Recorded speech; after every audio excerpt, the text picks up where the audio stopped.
денеска бев поканет од СЕО во својство на сведок за некоја нивна, како што кажа, предистражна постапка. И му кажав дека дека ова што го работат е незаконски, дека нивниот мандат веќе одамна е истечен и дека овие предистражни постапки кои што ги тераат практично се малтретирање на граѓаните во услови кога тие не можат да поднесуваат никакви обвиненија и практично работат незаконски. Но за да не излезе дека сум одбегнувал да дојдов и им го кажав моето мислење и она што одговорив на некои прашања што ме праша. Мислам дека ова го прават со цел да сум тука пред вас и да ја давам ова изјава.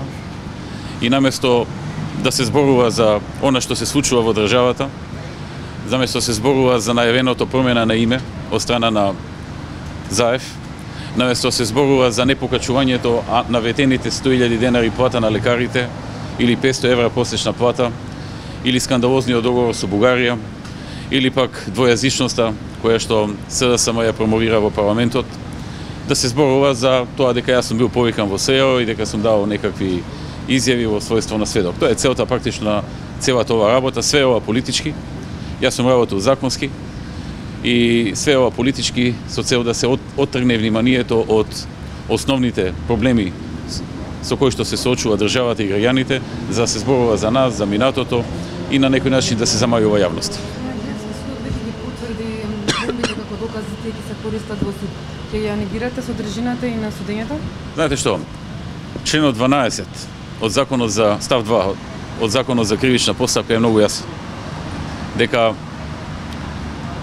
незаконски прибавени аудио или видео снимки, материјали како ги нарекуваат, се не може да бидат доказ во судска постапка, ниту пак од нив да се изведуваат докази. Ако немате други прашања, ви благодарам поврзано со односно предметот за што се работи. Некоја предистражна постапка не ви може да зборува. За увоз на електрична енергија? Не, друго е. Кои други лица исто се споминат? Со обзир дека се работи за предистражна постапка, мислам дека законски не сме да соопштува.